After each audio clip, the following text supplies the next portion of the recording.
Hi everyone, welcome back to our channel. இன்றைக்கி வீடியோவில் என்ன பார்க்க போகிறேன்னு பார்த்தீங்கன்னா, முருங்கைக்கீரை சாம்பார் தான். வாங்க வீடியோக்குள்ளே போகலாம்.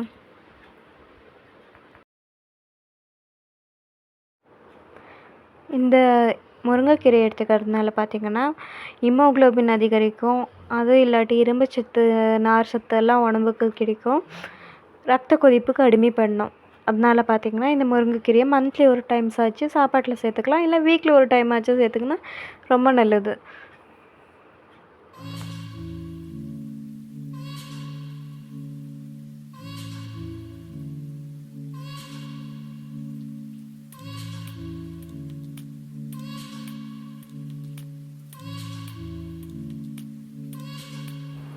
நான் பார்த்திங்கன்னா ஒரு கப் அவ்வளோ துவரம் பருப்பை வாஷ் பண்ணி போட்டுக்கிட்டேன். கொஞ்சம் மஞ்சள் பொடி, கொஞ்சம் ஜீரகம், ஒரு 4 பூண்டு பல் தட்டி போட்டுக்கலாம்.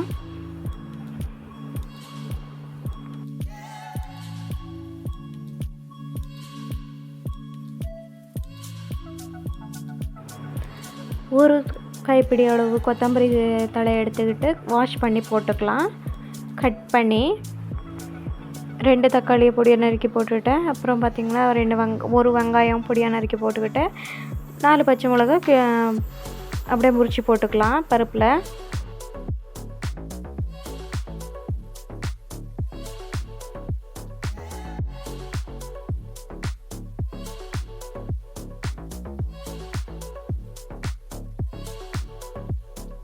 இப்போது பருப்பு 4 விசில் விட்டு எடுத்துக்கலாம். நான் பார்த்திங்கன்னா இப்போ செட்டியில் தான் குழம்பு வைக்க போகிறேன். செட்டி கேஸ் மேலே வச்சு சூடாகிறதுமே எண்ணெய் ஊற்றிக்கலாம். எண்ணெய் அதிகமாக ஊற்ற வேண்டிய அவசியம் இல்லை, கொஞ்சமாகவே விட்டுக்கலாம், ஒரு 2 ஸ்பூனாக கூட.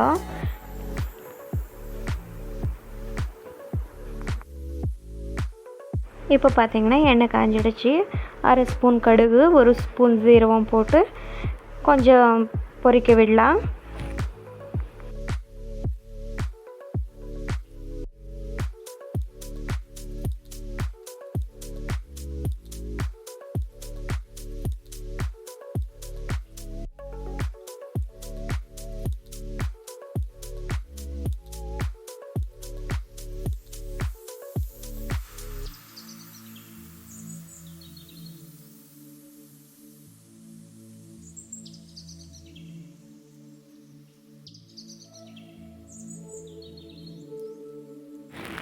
பொரிஞ்சதுமே பார்த்திங்கன்னா 4 பூண்டு பல் தட்டி போட்டுக்கிட்டு, ஒரு 4 கருப்பில், 3 காஞ்ச மிளகாவை கிள்ளி போட்டுக்கலாம்.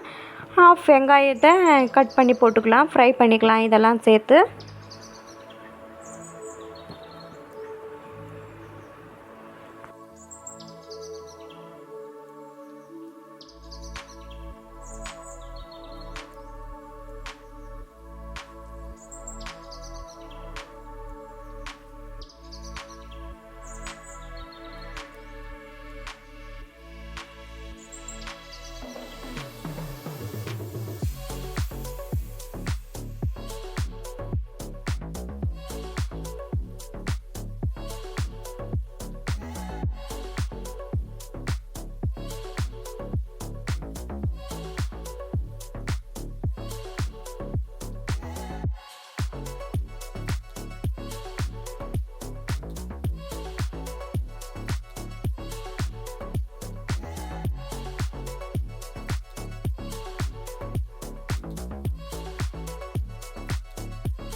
கொஞ்சம் இப்போ ஃப்ரை ஆகிடுமே பார்த்திங்கன்னா இந்த லெவலில் பருப்பு தண்ணியை சேர்த்துக்கலாம்.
நான் வாய்ஸ் இப்போ பார்த்தீங்கன்னா பருப்பு தண்ணி கொதிச்சு இந்த லெவலில் பருப்பு கடைஞ்சதை எடுத்து ஊற்றிக்கலாம்.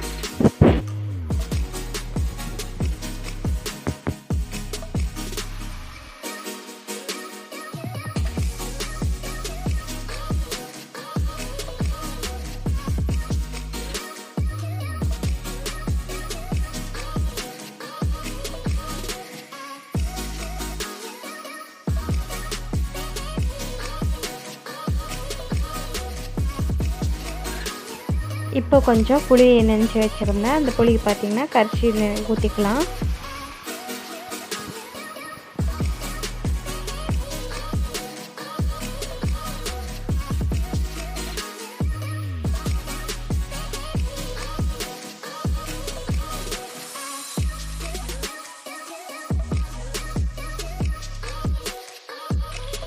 கால் டீஸ்பூன் மிளகாய் தூள் போட்டுக்கலாம்.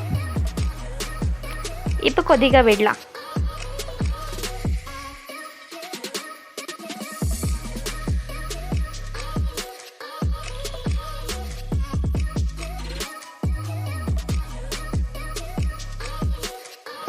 பிளேட் போட்டு மூடிட்டு ஒரு கொதிக்கிற வரைக்கும் வெயிட் பண்ணலாம்.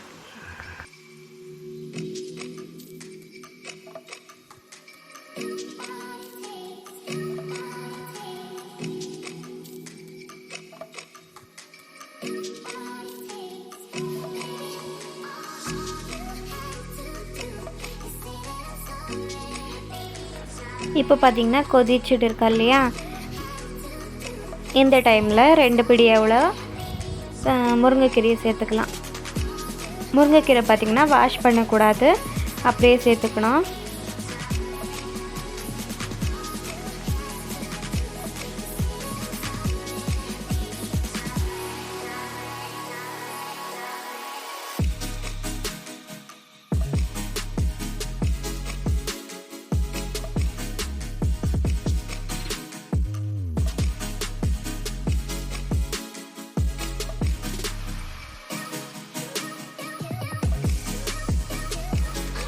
கீரை சேர்த்துட்டு 2 கொதி வந்த பிறகு பார்த்திங்கன்னா கேஸ் ஆஃப் பண்ணிடலாம். அதிகமாக கொதிச்சுன்னா கீரை கசப்பு வந்துவிடும், குழம்பு டேஸ்ட் போயிடும். அதனால் பார்த்திங்கன்னா 2 கொதி கொதிச்சதுமே கேஸ் ஆஃப் பண்ணிக்கலாம்.